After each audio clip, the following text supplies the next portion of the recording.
It's beautiful, isn't it? But have you ever wondered how all those planets and stars stay together? Gravity, right? Well, not exactly. In 1933, Swiss-born astronomer Fritz Zwicky had the same question when observing the Coma cluster. He noticed that the galaxies were moving too fast to be held together by gravity or normal visible matter.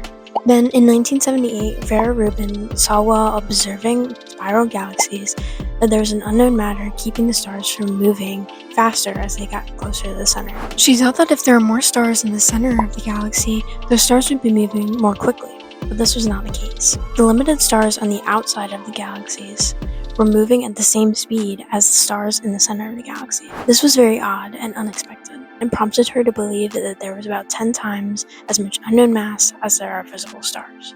For the last 100 years, scientists haven't been exactly sure what this is. They know it's not gravity, but they think it might be dark matter.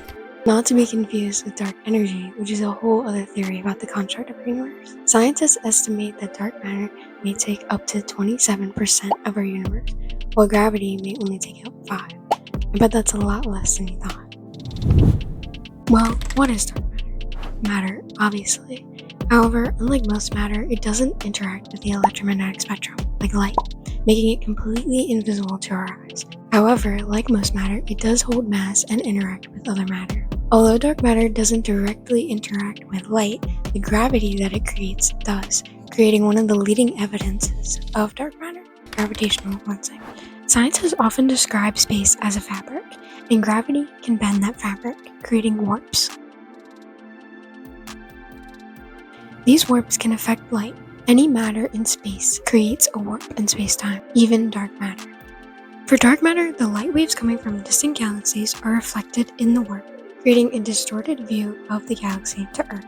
This enables scientists to be able to study these warps. By measuring the amount of distortion to Earth, they can determine the mass of dark matter. It is theorized that the particles that make up dark matter could be the mysterious hypothetical axion particles created in particle physics. Although these particles have never been seen and are only hypothetical, scientists believe that they could make up dark matter because they have very similar properties. Axions have mass, letting a large cluster of them affect gravity. They don't tend to emit much light, and they don't interact with normal matter in a usual way. However, there are many other particles that scientists believe could make up dark matter, such as WIMPs and neutrinos. Scientists have tried to explain this phenomena of galaxies with other theories, but dark matter is the only one that really fits.